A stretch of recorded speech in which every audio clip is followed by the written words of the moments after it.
some variations of Adho Mukha Svanasana together, where I have tried to incorporate some movements within Adho Mukha Svanasana, which is a downward facing dog.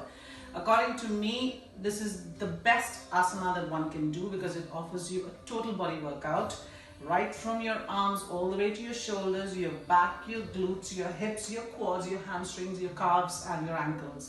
So what I've done is I've started with the basic asana and then I've layered in a few other movements which will give you a total body workout. This is one of the power yoga series that I'm putting together. So I'm just sharing a sneak preview with you. But as I create new asanas and new postures and new variations, I will keep posting them on YouTube and other social media channels as well. So let's get started. So what you need to do is you need to go down on your knees. Now I want your knees to be in line with your hips. Okay? Engage your core. Place your arms at an angle. Now if you don't know how far your arms should go, what I would suggest is you go down, stretch your arms, and then you come up. So you know that your arms are at a nice angle. You need to place the base of your palm firmly on the floor so that you don't slip. Open all your fingers and press your palm down. So that gives you a good grounding and you're sure that you're not going to slip or lose your balance or fall. Okay? So you inhale, and as you exhale, you raise your hips up. So your tailbone is facing up. Okay? You're standing on the ball of your feet now. Get your position right. Don't lift your shoulders close to your ears. Your shoulders have to be away from your ears. Turn your arms straight. Don't bend them out. Keep them straight. Engage your core. Okay? So now again, inhale.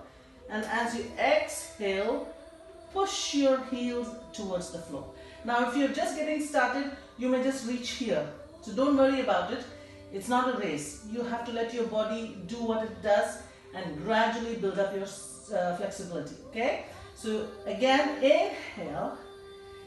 Raise your heel up as you inhale, and as you exhale, you're dropping your heel down. But notice what I'm doing is when I inhale, I raise my heel, but as I'm exhaling, I'm pushing my belly onto my thighs.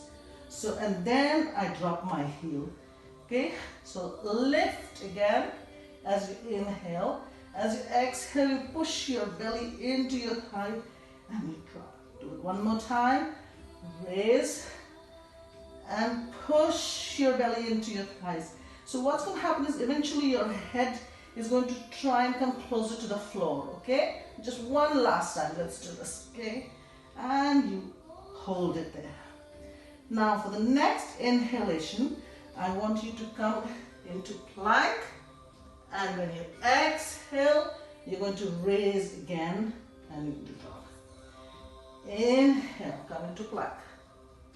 Exhale, raise and drop your heels. Inhale, come into plank. Exhale, raise and drop your heels. If your arms are getting tired, by all means, please go down and relax. If you can continue, then do it a couple more times. But listen to your body. Don't force yourself to do more than your body allows you to do. Last time. Inhale. And as you exhale, raise and drop. See, now my head is come down on the floor. So lift. Bring your knees down. Place it on either side of the mat. Bring your feet together. Walk your hands back as you drop yourself. Just relax in child's pose. Place your arms on top of your thighs. Your palms facing up. Relax. Catch your breath. Hold it for a few more seconds.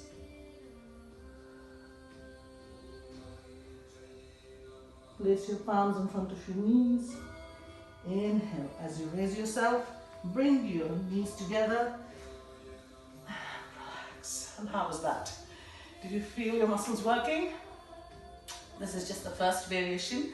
There are a few more variations that I put together, which of course, as I said, keep getting harder as you go along, but we will do that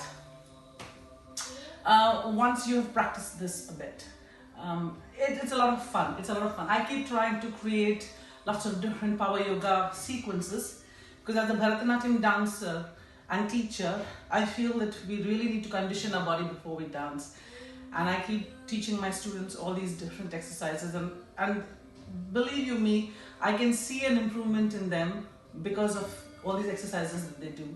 But not to say this is not just for dancers, it's something that I want to share with everyone. So anyone and everyone can do this, but please listen to your body. Please consult your physician before you start any workout, any exercise. If you've got high blood pressure, then I don't think you should be holding the Adho Mukha Svanasanas for long, or you should not be holding plank for long as well. Use your breath, but do take care whenever you do any exercise. And I'll see you soon. Namaste.